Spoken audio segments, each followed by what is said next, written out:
Hello there, welcome back to a new episode of Project 25. It is September, oh my god. I can't believe the year has gone by so fast. But anyways, I am here and for today I had the pleasure of interviewing a dear friend that I met during the COVID pandemic. Andrea, also known as AC Conte. AC Conte is a writer and screenwriter focused on science fiction, horror, and thrillers. In 2019, she participated in Elipsis, an antology by the British Council, and iFestival Querétaro in Mexico. Nowadays, she writes for the website bandapalabra.com and looks forward to the publication of two anthologies in which she was selected. AC will soon record Las Hijas de la Noche, The Daughters of the Night, a horror short that she wrote. I met Andrea at a screenwriting program based in Mexico that I took online, and we connected because we both had history in Calgary and had similar jobs, but most importantly had a passion for TV shows and storytelling, so the rest was history, honey. I knew a little bit about her story, but I was very excited to know her more, and it was a delight to talk with her. In this conversation, AC talks about self-doubt, traveling, and meeting rock bands in her 20s, as well as about the opportunities, people, and experiences that have pushed her to pursue her dream of becoming a writer. I hope that this episode serves as inspiration, and wherever you are in the world, you enjoy it like a warm cup of tea, or coffee, or your drink of preference. Enjoy! Project 25 was born out of the obsession that we have of figuring things out. Being a 25-year-old or a 20-something is weird because it's fun, confusing, and exciting all at once. It's an age where we realize that maybe the goals we had for ourselves weren't really ours to begin with. An age of tons of learning and unlearning, and an age of frequently asking ourselves, what am I doing? And that leaves us with a lot of uncertainty. I'm Andrea Juarez, and I created this project after hitting my quarter-life crisis. I decided to look for answers and ask my family members, friends, and people I admire about their experiences being 25. What has changed, what they've learned, and their advice for the new generation of 20-somethings. There is a lot to live and learn, and I am a firm believer that listening is a powerful tool. Even if all the answers are within us, by listening to others, we can feel understood, but also reflect on ourselves, learn, and think about what we want for our present and for our future.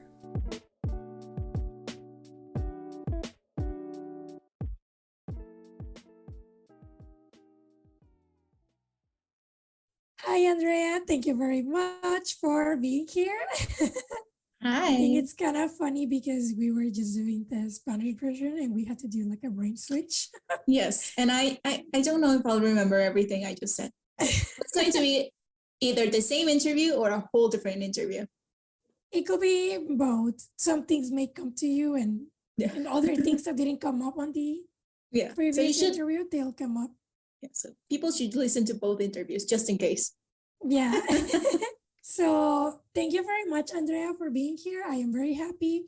Like I mentioned previously, well, I know more now, but from we met on the screenwriting course, and each of us kind of chat a little bit about ourselves, and you were mentioning how you lived in Calgary, and that's why we really connected and bonded, which is insane because I never thought that anyone in the course will know about Calgary. I thought people would be like, oh, you live in Canada, Vancouver, Toronto. And then I was Calgary and you were like, oh my gosh, I lived in Calgary. It was insane. I remember I wrote to you in private and I was like, wait a second, I need to know more. So that was how we met. And ever since then, we've kept in touch and we've formed this friendship and for love for writing. So I am very happy to have you here. I'm excited. And now I want to ask you, what is your age, title, or how will you describe yourself? My age is something people don't believe when they see me, but I'm 33. My title is a writer and screenwriter, but I also study marketing. So it's a mixture of a bunch of things.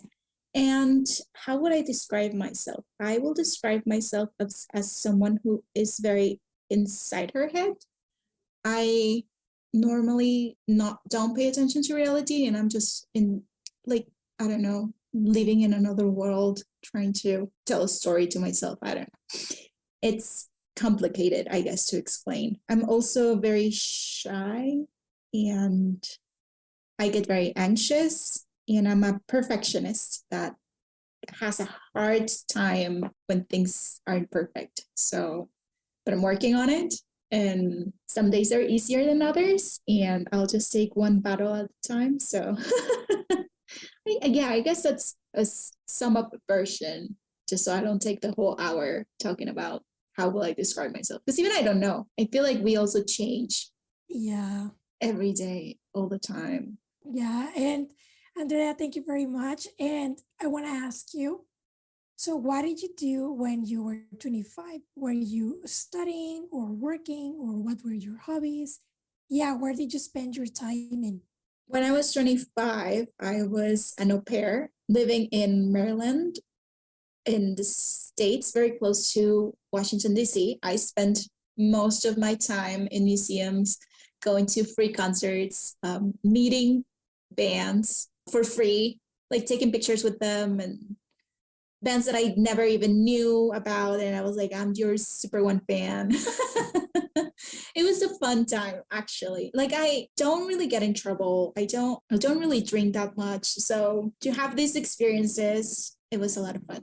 I was living with a family that had 5 kids. It was crazy, but it was never a dull moment. I had a lot of fun with them. There were, of course, days that were easier than others, but overall, I loved my time there. I loved them. Thank you.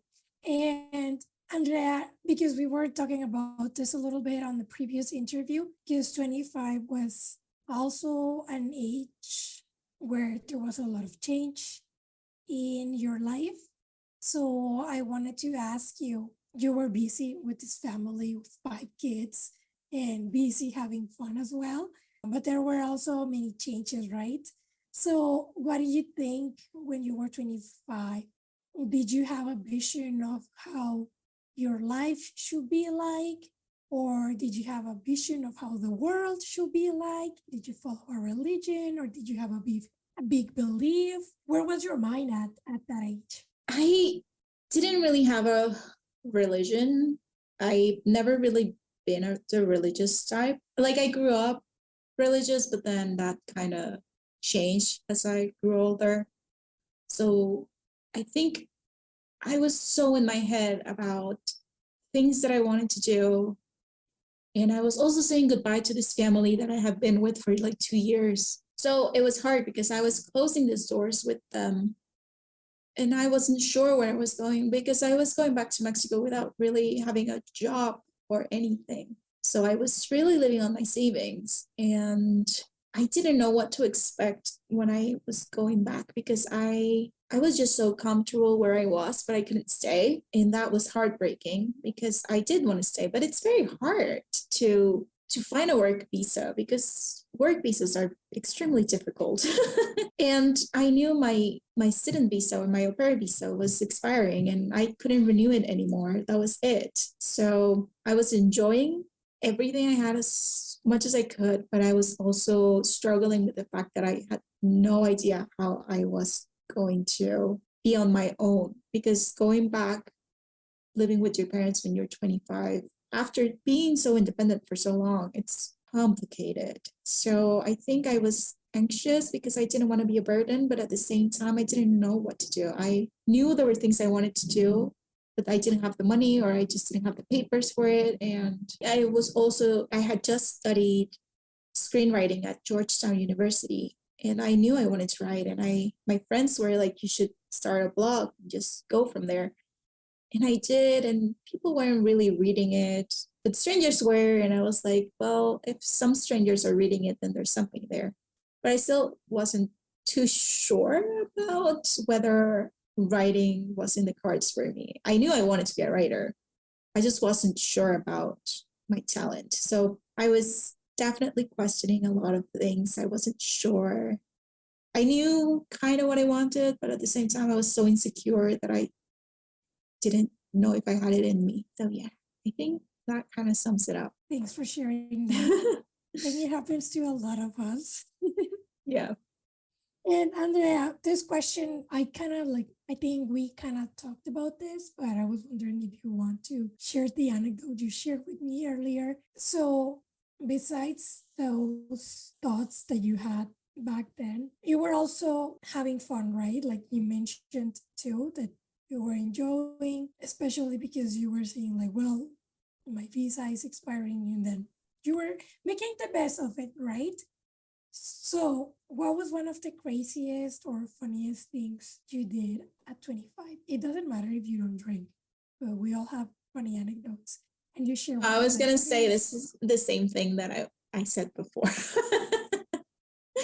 So, as I said, I was meeting a lot of bands. I was living the dream of going to concerts, and they were either very cheap or free, which was amazing. And I got to meet basically all the bands that I went to see. That's crazy. And my favorite band, I got to see them 2 times. They're no longer together. Their name was Civil Twilight. I just love them. Now my goal is to be the number one fan of another band. And I talked to them. I DM them. No, they DM me because I posted about them because they were on my Spotify rap. And I was like, woo, look, they're amazing. And they shared it. And I was like, you should come to Mexico. And they're like, that's awesome, but we're very far away because both bands are from South Africa. So yeah, they're a long way from Mexico. But yeah, go the rodeo. You should tag go the rodeo. I was so excited to see Civil Twilight because they had, for the last album, they had Kickstarter to get money for I believe they were trying to do the distribution, sell the albums everywhere. So I gave them money.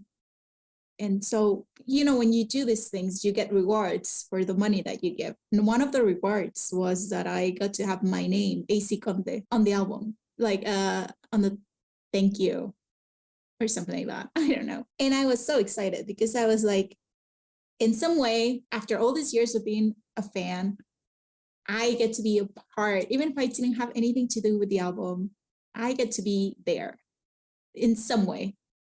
And it was so special for me. And I went to see them and I dragged 2 of my friends to see them. They had no idea who they were. And they were like, okay.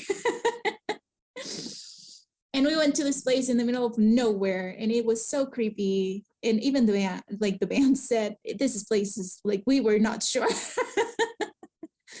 And it was funny, but it was crazy. And so they played. And at the end, when it was all over, they were like, we're going to hang if you want to hang. And so I was like, I told my friends, like, we're not going anywhere until I meet them. Because there's no way we came all the way here to Virginia in the middle of nowhere. And we're not meeting them.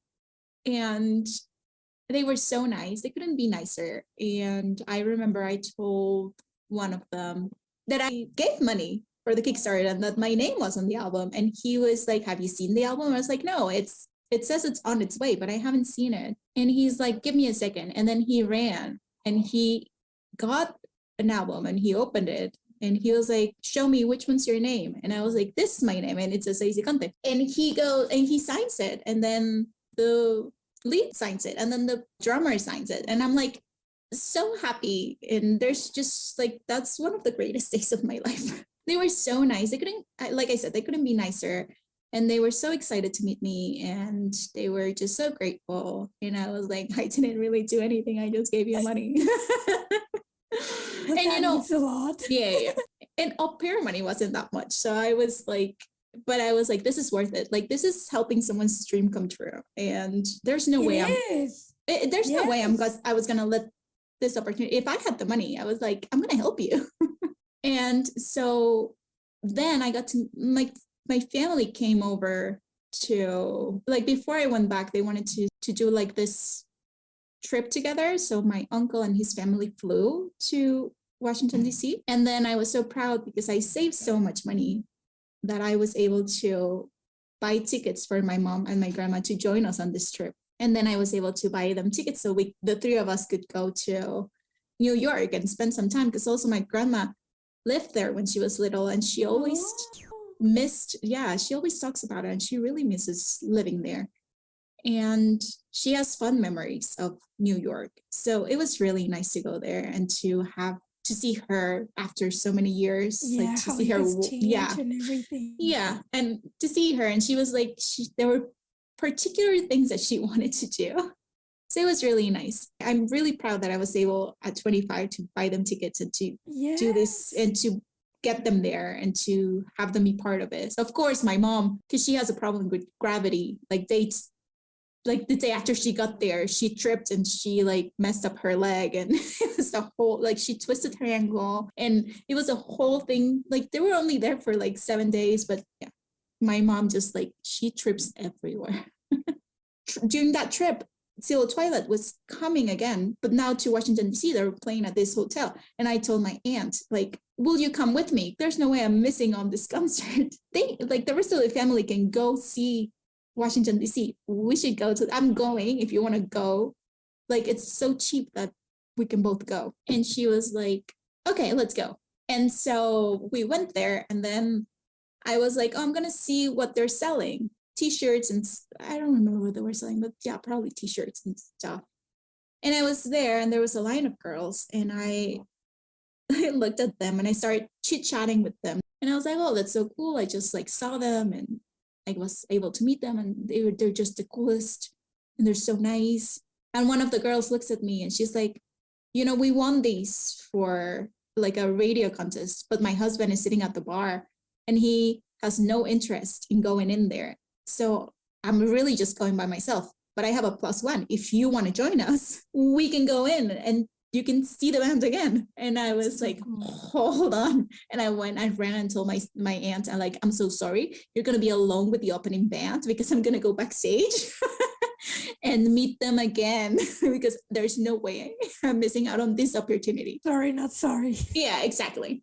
I was like, And so I went back there, and if you go backstage, you normally will think that there will be like alcohol everywhere, or like there'll be like crazy things happening. But it was like there were hamburgers and milkshakes, and there was a priest talking to the lead singer, which was crazy. And I remember like me and another girl, because we started talking to the drummer, and we were like, so what's the deal with the priest?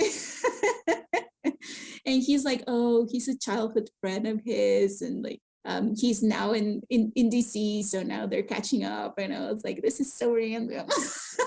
The least thing you will expect backstage is to see a priest. But yeah, especially for a rock band, I'm assuming. They're like indie, but yeah. Okay. Still, even for an indie band. It was, crazy times to be alive. Like the most random thing, but I loved it. It was like, yeah. I love when random things happen. I love random things. So yeah, that's the funniest, probably, like, yeah, I loved it. They were just amazing. I love that story. Thank you very much for sharing. Now let's make Golden Rodeo come to Mexico City so this can happen. Yes. Yeah, I love an amazing fangirl moment like that. And Andrea, from when you were 25 to this day, I know there have been a lot of changes. So I want to ask you, what has changed in the world, in yourself? For example, the band you saw is no longer like it's separated, right? So many changes. But what has changed in the world, in yourself, in your environment? What has changed? I think that I'm not as hard on myself as I used to be. Like I used to be so hard, but now I think I give myself a bit more of, like, I try to be more aware of when I'm being too hard on myself, so I can take a second and tell myself that it's okay if I mess up. Like, I don't have to take it to a place where it just weighs on me in ways that it shouldn't. I think I'm also more determined to be a writer or a screenwriter than I was before.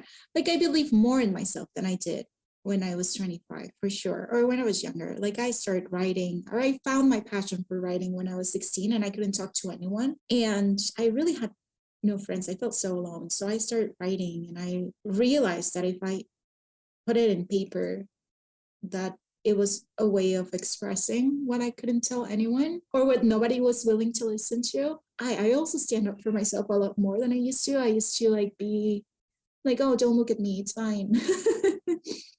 I don't want to cause trouble. I don't want to be the cause of trouble or create a problem. So now I'm more like, no, this is going to be a problem because it's a problem. So I'm going to speak up and I'm going to defend myself. There are days that are easier than others, but I try my best to bring myself to be involved in conversations that might not be comfortable. There has to be uncomfortable conversations because if something is bugging you, you should talk about it. Because if you don't talk, nobody's going to know that there's something wrong. So I think that has changed. I'm a very anxious person, especially like I used to be very anxious if I stayed in one place for too long. And I was always looking for the next place to go to. Like I spent most of my 20s moving from place to place or trying to, like, I will get here and then to Mexico and I'll be like, no, I need to go. Like I've been here for a month and which is too much. And now in my 30s, I've been here in Mexico City for about 4 years, I think. And this is the longest I've lived in a place since I was like 18. So it's crazy to think how I used to be like, no, I can't, I need to go, I need to find, like it will be sleepless nights of me just trying to figure out where I wanted to go next, how I could leave or what opportunities were out there that I could take without money. And so, yeah, it's crazy. Now that I think about it, it's like some of my decisions were not the best. I don't know.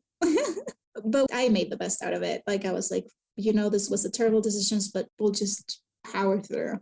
And that's how you learn too, right? Yeah, exactly.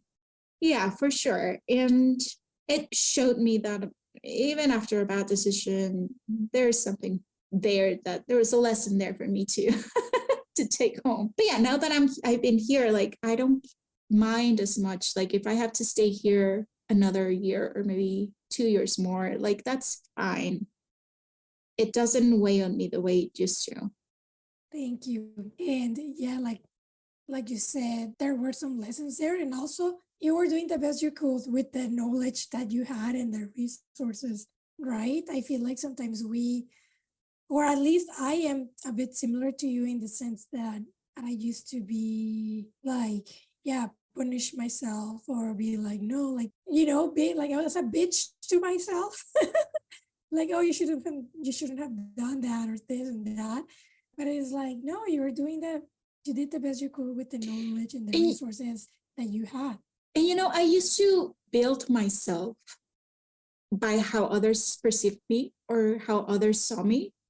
And I realized through the years just how dangerous that was, because I view myself in the way that others view me, but only like everything that was wrong with me. So like I said in the interview before, like I should have been nicer to myself because I was creating this version of me that wasn't even real. I wouldn't talk because they will find other people will find my voice annoying. So I will just shut up and not talk. Or I will be like talking to a guy and then the girls will be like, you're just flirting with him. And I was like, oh, I thought I was just talking to, being friendly. I wasn't even trying, like, I didn't even like him, but I guess if you thought, like, so I will stop. I was like, oh no, things that I stopped doing because I was building my personality based on what other people thought I was doing wrong. And for someone like me, that's incredibly perfectionist, that was hard. Because I was like, no, that's not perfect of me. Like I shouldn't. So yeah, it's been a journey to try to like let go of all of that. Especially because still when I was 25, I was still very recent and I was still not sure what I was or who I was, or like, yeah, there were a lot of things that I should have not to listen to. But you did the best you could. The good thing is that you realized that you were like, yeah, for sure. And and even if my voice is annoying, and even if I was flirting with a guy, like why are Oh, those? yes, fuck. Yeah, no, and why is that wrong? Like unless the guy, like, yeah, I mean, there are things that I would be like, yeah, of course he's married. I'm not gonna flirt with him, but I think there are things that I was like, oh my gosh, this is just stupid. Now that I think about it, it's like no, I should have spoke up. Like even if she found it annoying, like my voice or whatever, that's no reason for me to stay quiet. It's quite the journey for sure. Yeah, thank you for your honesty and just being so sincere about that. Yeah, it's crazy how those public perceptions can affect us to get into that, like how we internalize them. But there's always the option to just say F you and then just liberate yourself from that, right? And sometimes it happens at 25, and sometimes it may happen at 30 or at 50, but as long as we wake up and just, Yeah. and feel empowered, like empower ourselves and just reject Yeah. And that, like the things that aren't good for us or like the people, I think that no matter at what age it happens, I'm happy that it happened for someone, that, like, for example, it sucks to hear like about that experience that you had, but at the same time, I can see myself in what you've experienced. And I'm sure that many people do as well. But I think we are lucky because we realized that early. But yeah, I don't know. I think I just went on a tangent, but no, it's fine because I was gonna but say like a lot of things that people say about you or things that they are thinking about themselves. It's not necessarily about you. You're just the easiest way to dump your things on. Like if you're yeah, not happy with you, the easiest thing to do is to put all of those insecurities and all those things that you hate about you in someone else. And then that becomes someone else's complex, and then you can wash your hands off. And I think I've learned through the years that if someone says something about me, is it really about me or is it about them? Like we should question that more. Like if someone finds my voice annoying, for example, is it really about my voice or is it something else? Or is it the way I talk? Or is it the conversations that I bring to the table? Like what is it specifically that this person doesn't like? Or is it that she herself doesn't like her voice and then she just projected it into me because I'm the easy target that's going to foolishly believe it because I'm just so insecure and she can see right through me that yeah, I will take that weight with me instead of her taking accountability for what she feels about herself. So yeah, I think we should take more time, even when we say things about someone else. It's like, am I really talking about that person? Or am I talking about myself? Like, where is this coming from? Yeah, it's yeah. very interesting. Exactly what you said, but also like we don't need to be liked by everyone, right? So Yeah. like because we don't like everyone either, right? No, it's impossible. You can't. Like Yeah. nobody, everyone's not gonna like you, and that's fine. I think we are taught that we should be people pleasers and that we should, Yeah. everyone should like you, but that's not true and that's not gonna happen. And in this world that runs on social media, it's not gonna happen. People are always gonna hate. And like I said, that hate, where is it coming from? Because it's very easy to write something awful about someone you don't know. Yeah. 100%. Oh, I'm glad we chatted about this. Yeah, because I saw myself in many of the things you mentioned. But we got through that. So I'm glad Yeah, we got through that. yeah. But also, Andrea, now I wanted to ask you, what do you do and what are your beliefs now? What do? I do a bunch of things. I am an overachiever, so I do so many things at once. I'm a copywriter. I'm also studying to be. I'm studying a degree in marketing, and then I'm also writing for a website that's called Banda Palabra. And I have my projects that are like I have a TV show that I wrote that I'm kind of moving around to see if anyone buys it. If anyone's interested, please look me up on Instagram. I'm also working on projects. I'm trying to see if I got into this antology with the short story that I wrote, that sci-fi, which I'm very excited because I'm so proud of that. It was one of the hardest things I've ever had to write so far. And then, yeah, I'm trying to work on my own anthology book of short stories, like science fiction. So we'll see, hopefully, at some point in the future. But I'm not getting anxious about it. When it happens, and it's out of my control. So yeah. That's very exciting. Yeah, I mean, yeah, absolutely. When I write it, I'll show you. Yes, and I'm gonna add your Instagram on the episode description. Oh, So cool. Yeah, producers, yeah. Producers, scouting, bands. If there's a band out agencies. there that wants me to see their shows for free, I will gladly go. Be the #1 fangirl, even if I don't know you. Well, I don't know if they do this anymore, but I think that there were like, I know this has happened, at least in the United States, where they pay people to go to concerts Oh, to really? like, That could also work. yeah, I will get paid. for like marketing purposes, right? If they're gonna be taking videos, so it looks like they have fans and everything. Yeah, I think that happened in the 2000s. I read somewhere. But yeah, it's funny how everything works. So you never know. You could You win never everything. know. Yeah, exactly. Yeah, yeah. I mean, I will definitely go if it's a place that it's convenient, because I'm not gonna go to like in the middle of nowhere in Mexico City at night. So let's just keep it close to home. But yeah. Yeah. And Andrea, what has been, yeah, I'm gonna ask you now, like, for example, you addressed, breaking out of your insecurities, which can be a challenge, right? But in this 33 years, in this journey of 33 years, what has been your biggest challenge and how do you deal or dealt with it? What has been my biggest challenge? I have had many challenges. I don't remember. What did I say in the interview? You talked about your grandpa and Arya.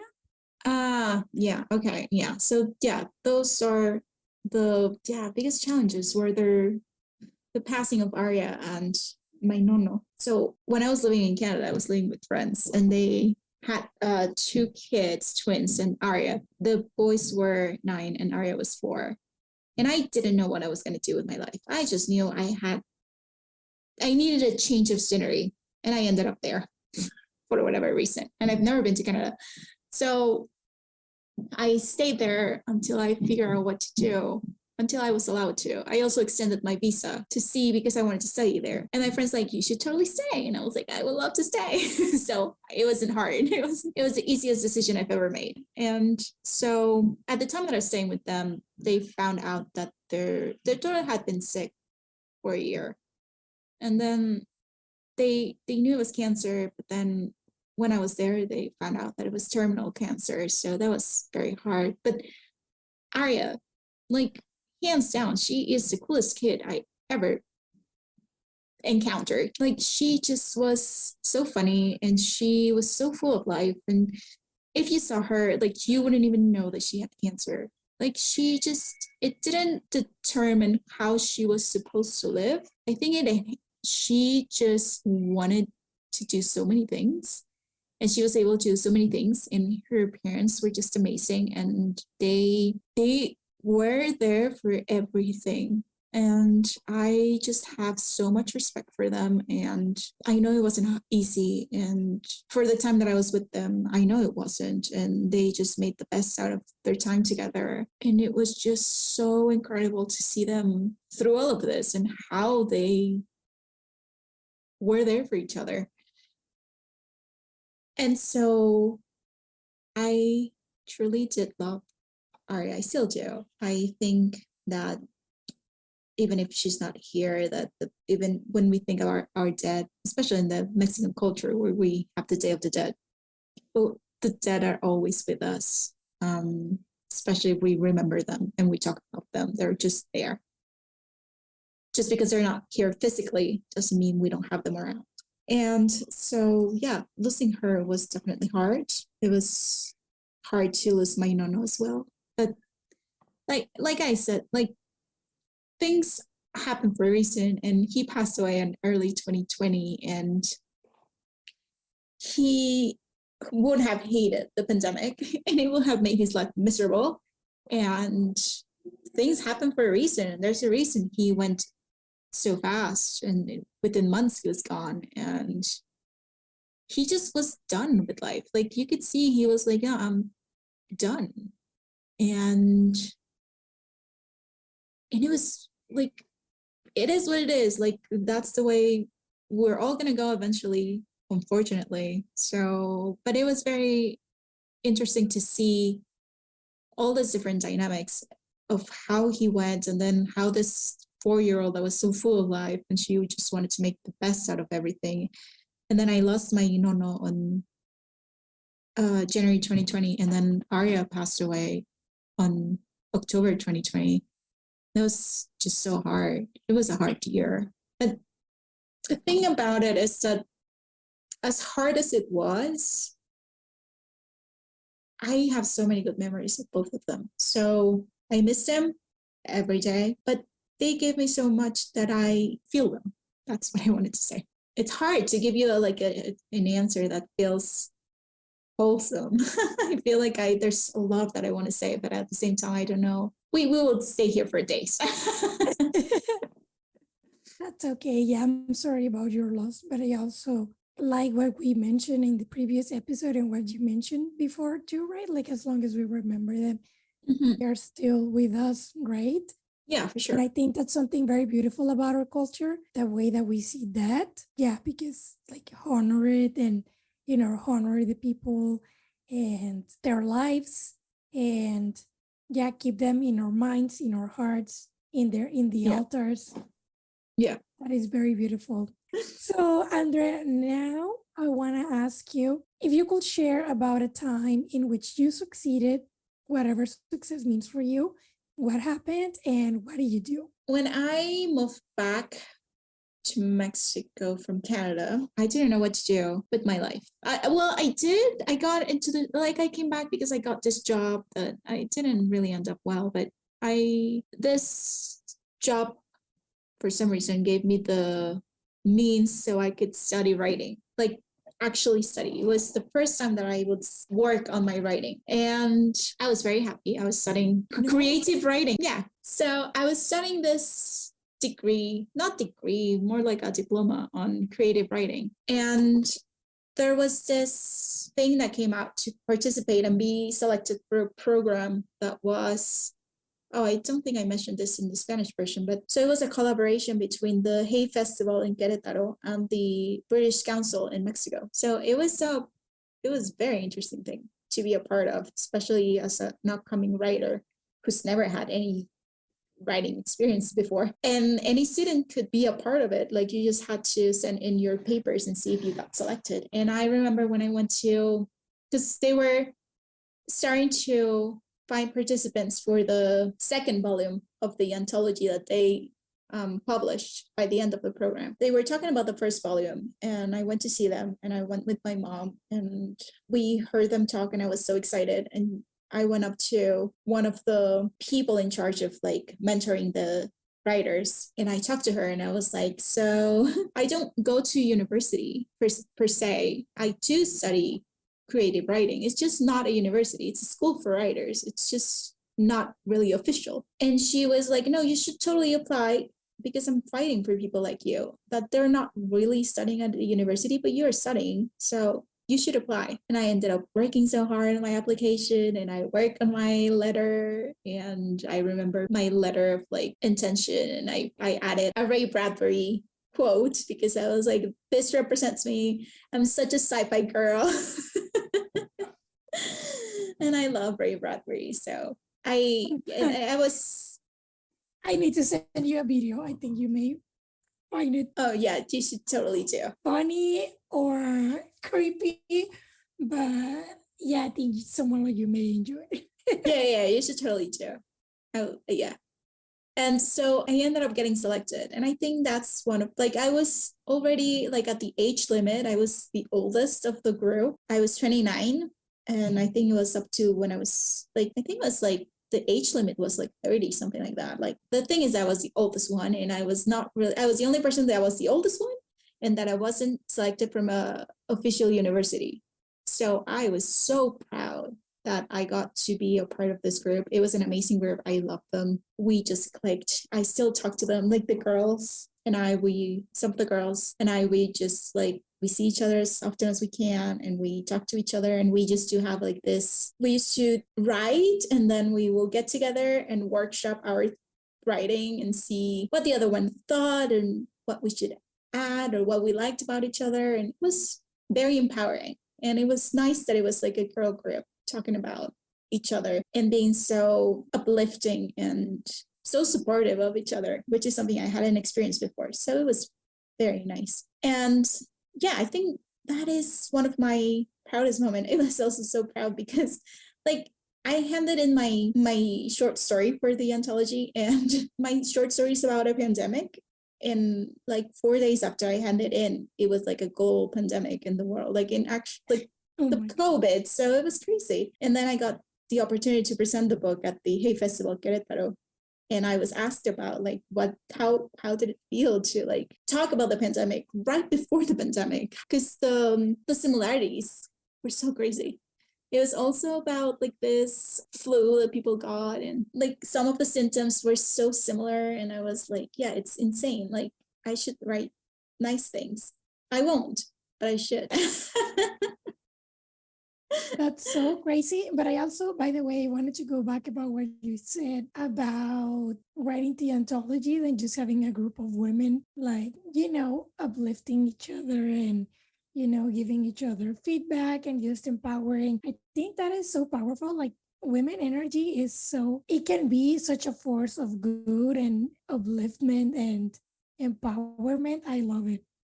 Yeah. And like I said, we still keep in touch and we talk about each other's accomplishments, and we just get so excited and we want to help each other. And yeah, it's very nice, very different from a lot of things that I've experienced. So yeah, it was definitely nice. And yeah, I wish I had a better adjective than just nice. But it's been a long day.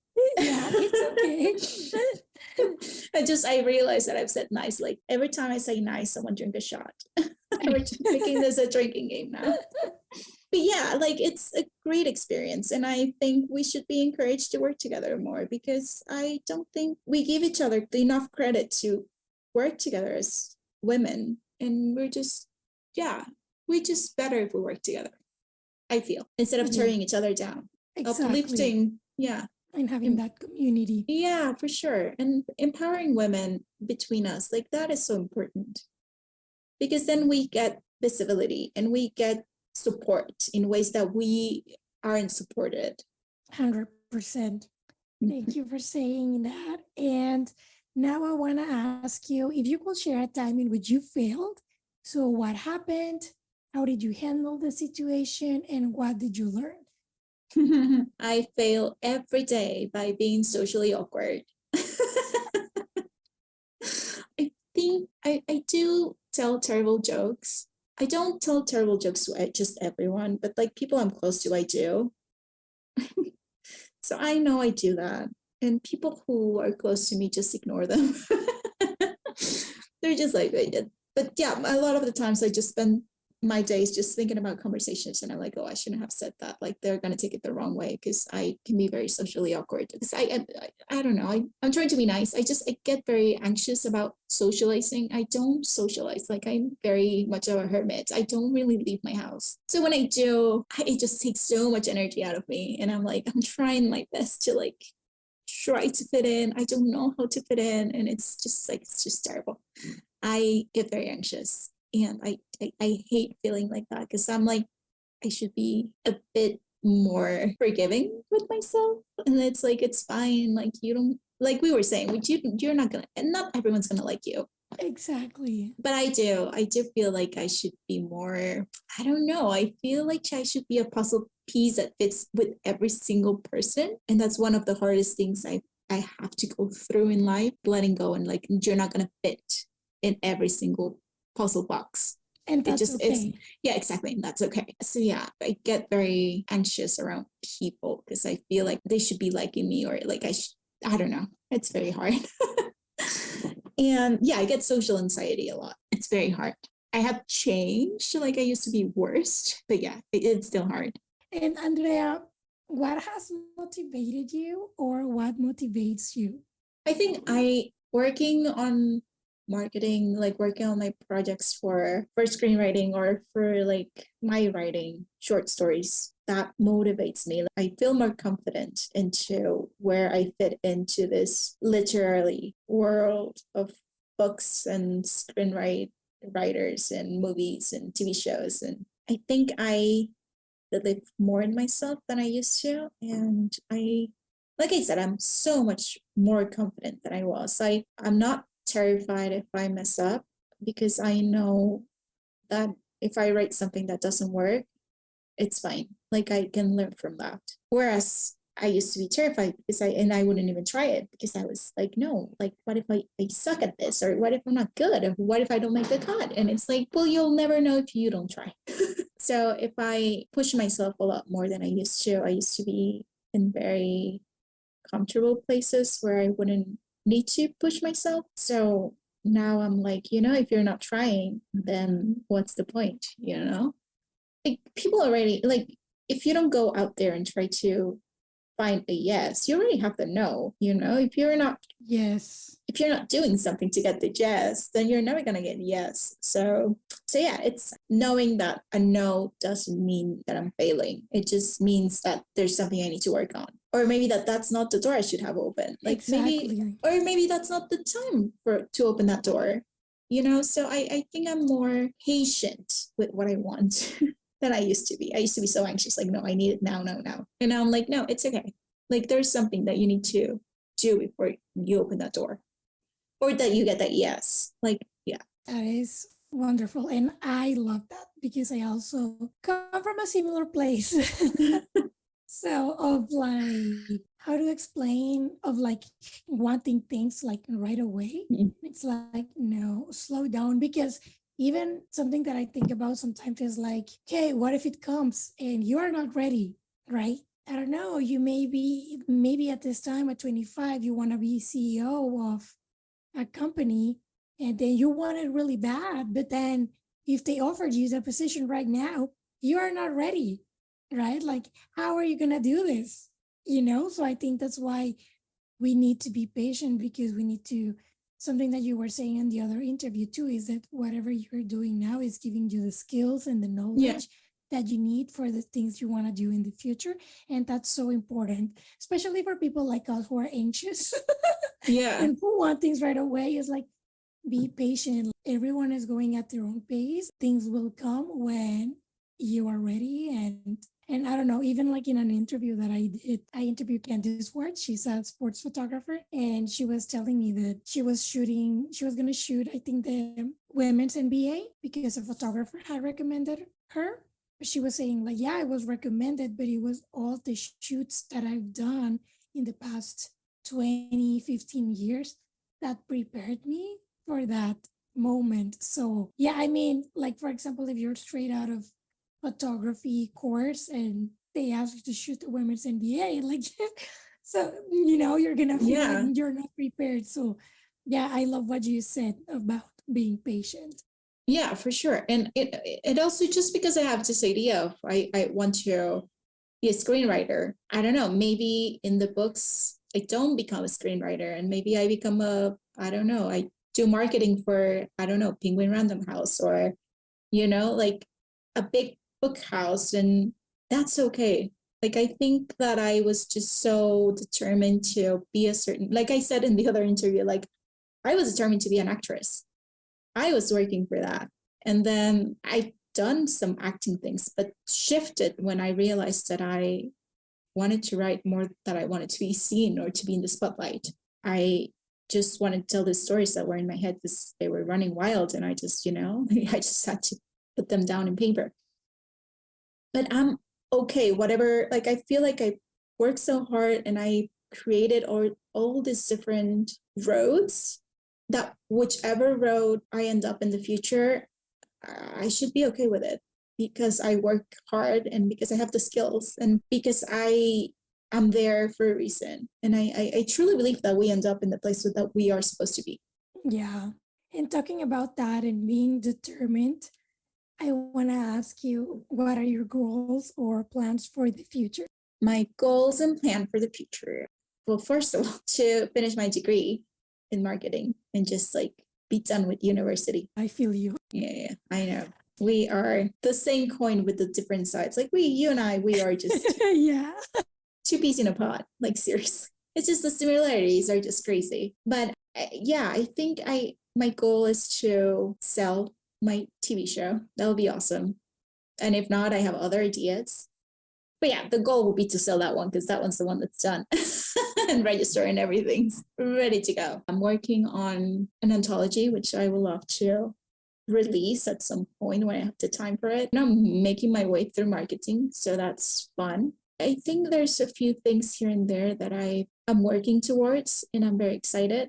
I'm also excited for the things that I don't even know that I should be excited for, because like life's just, there's just turns and surprises that are things that you don't even see coming. So I'm excited to see, where this year takes me, because every year I don't know where I'm going to go with things. And I started last year with a job that I loved, and then I ended up with a whole different job, which is insane to think about. Like, a year ago, I was so happy with my job, and now I'm somewhere else and I'm happy. Very interesting, for sure. That would be it.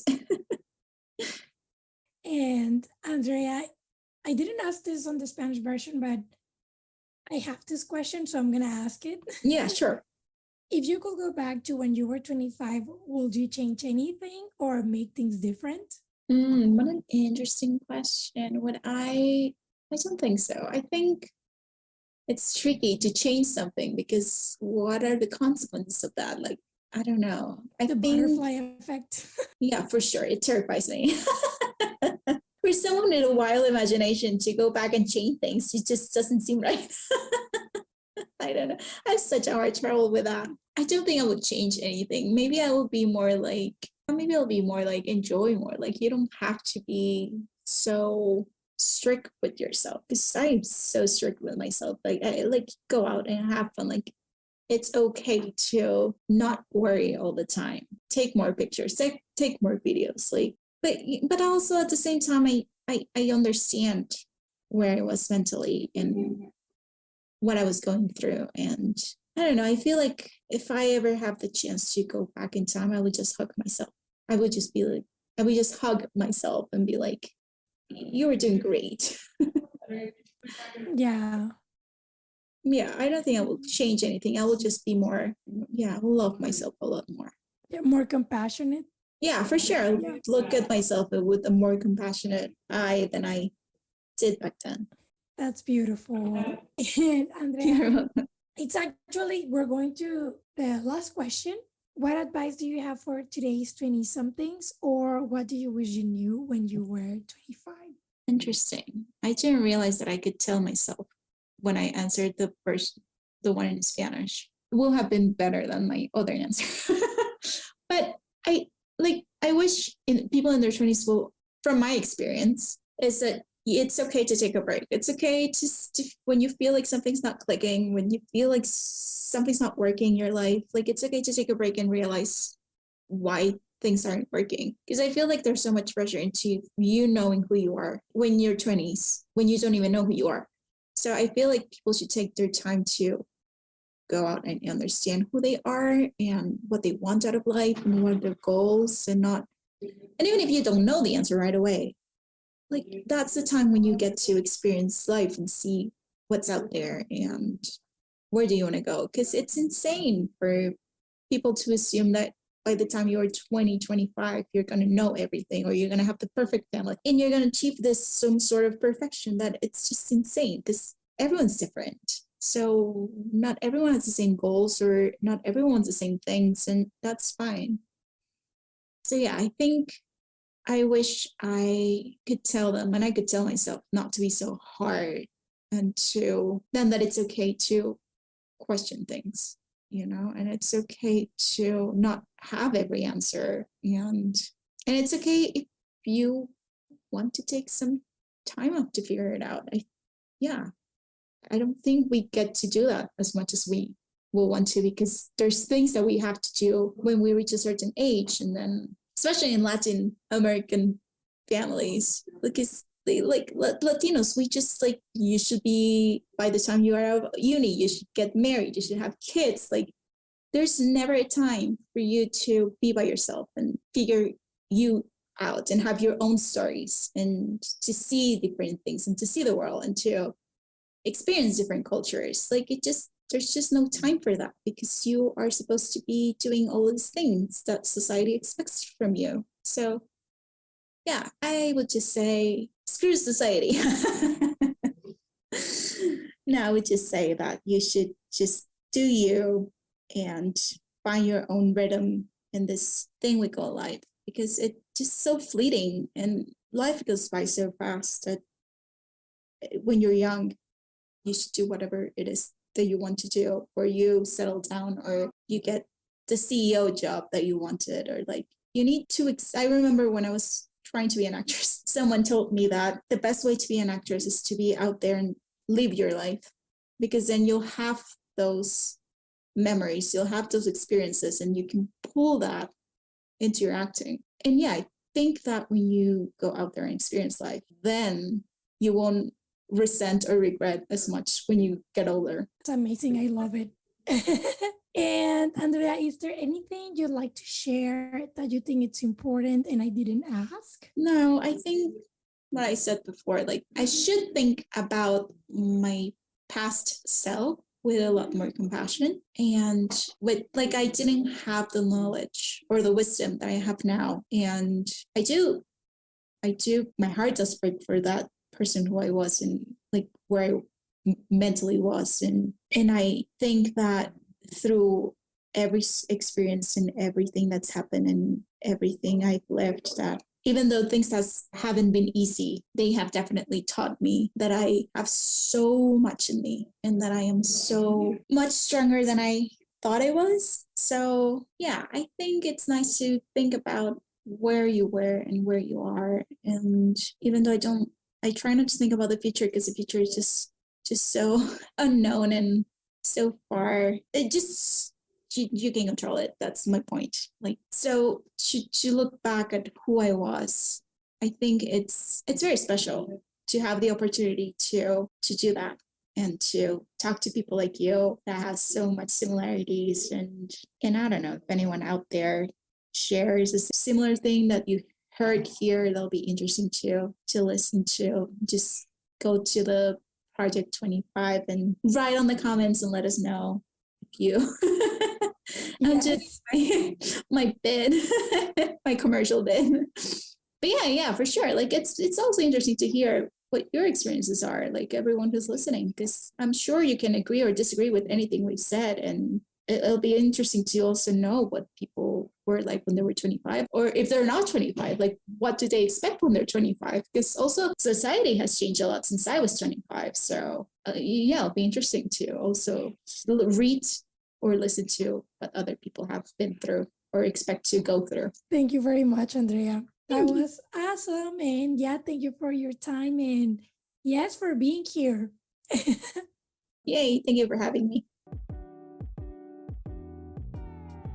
Thank you very much for listening. If you'd like to support the show, please share this episode with your friends or with someone who may benefit from this conversation. You can also rate the show and leave a review, and follow it on Instagram at project25.podcast. And if you'd like to share your story or know someone who does, feel free to email me at andrea.project25@gmail.com. You can also send me your comments and suggestions in case you want to see someone here. And that's all from me. Bye-bye.